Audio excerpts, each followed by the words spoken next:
From I See Satan Fall Like Lightning by Rene Girard. To understand the difference between mythology and the Gospels, between mythic concealment and Christian revelation, we must avoid confusing the representation with what is represented. Many readers imagine that when something is represented in a text, then the text is under the sway of its own representation. They think that the single victim mechanism must dominate the Gospels, because only in them and nowhere else is it really visible. By the same token, they take this same mechanism as absent from mythology, because the myths never represent it, because they give no explicit indication of its presence.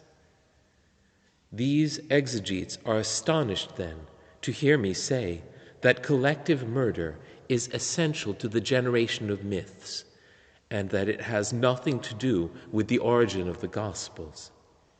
The Gospels present it again, or represent it, but their origin lies in the life and deeds and teachings of Christ, whose love and suffering reveal our violence for what it is.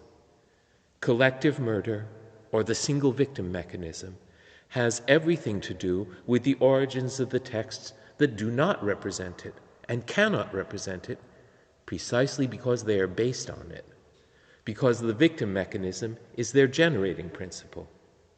These texts are the myths. The victim mechanism is not a literary theme like many others. It is a principle of illusion. As such, it cannot appear at all in the texts it controls. If this mechanism appears explicitly as a principle of illusion, as it does in the Old Testament and New Testament, it does not dominate them in the sense that it dominates texts where it remains invisible, unsuspected, as in the myths. No text can illuminate the process of mimetic snowballing on which it is based. No text can have its basis in the violent contagion it illuminates. Thus we must guard against confusing the question of the victim of the unanimous crowd with what the literary critic talks about, namely a theme or motif that we ascribe to a writer when it shows up in his or her writings, and that we don't ascribe, of course, if it does not show up.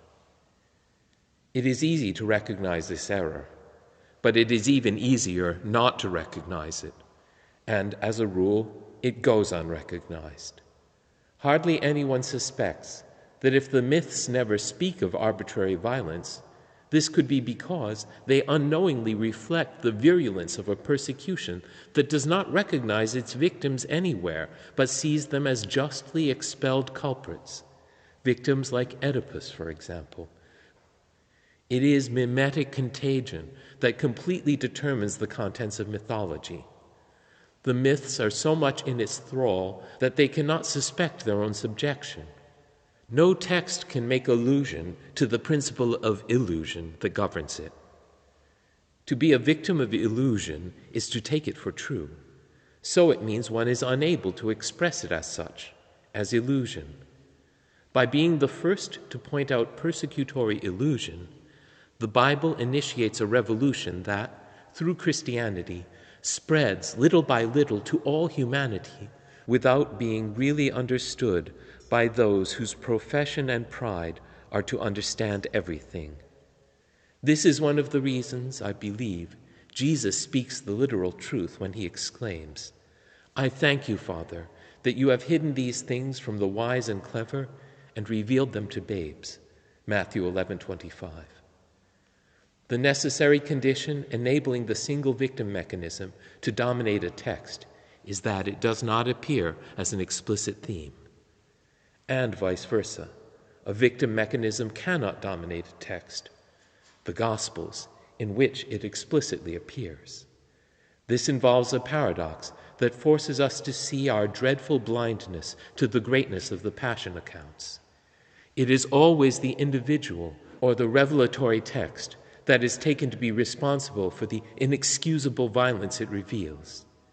We tend, in short, to hold the messenger responsible for the unpleasantness of the message, as Cleopatra does in Shakespeare's play. The specific character of myths is to hide their own violence. It is the character of the Jewish and Christian scriptures to reveal the same violence and to suffer the consequences in the eyes of blind humanity. The principle of illusion or victim mechanism cannot appear in broad daylight without losing its structuring power. In order to be effective, it demands the ignorance of persecutors who do not know what they are doing. It demands the darkness of Satan to function adequately. The myths are not aware of their own violence, which they project upon the higher transcendent level by demonizing and then deifying their victims. It is just this transfigured violence that becomes visible in the Bible.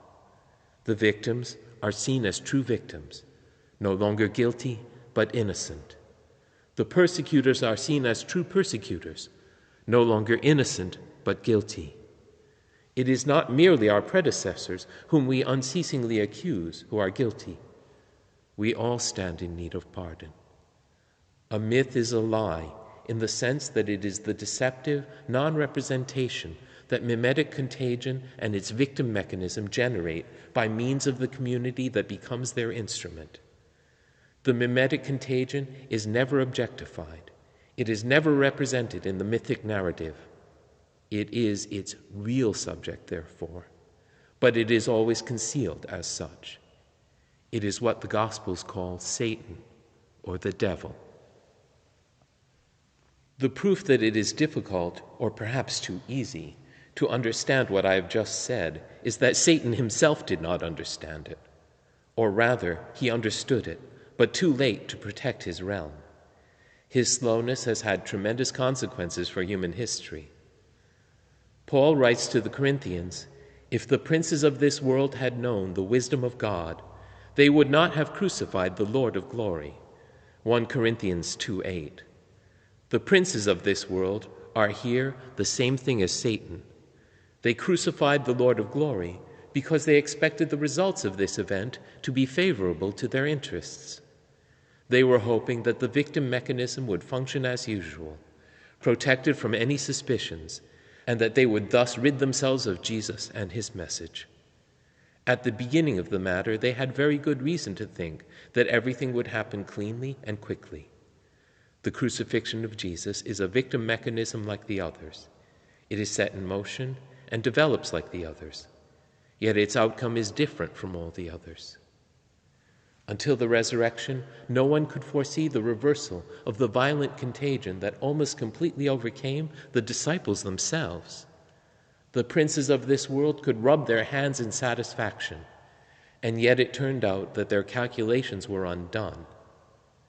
Instead of conjuring away once more the secret of the single victim mechanism, the four accounts of the Passion broadcast it to the four corners of the world, publicizing it wherever they were read and proclaimed. Starting from Paul's statement that I have just quoted, Origen and many of the Greek fathers elaborated a thesis that played a great role as the first centuries of Christianity unfolded, that of Satan duped by the cross. Satan means the same in this formulation as those St. Paul names as the princes of this world.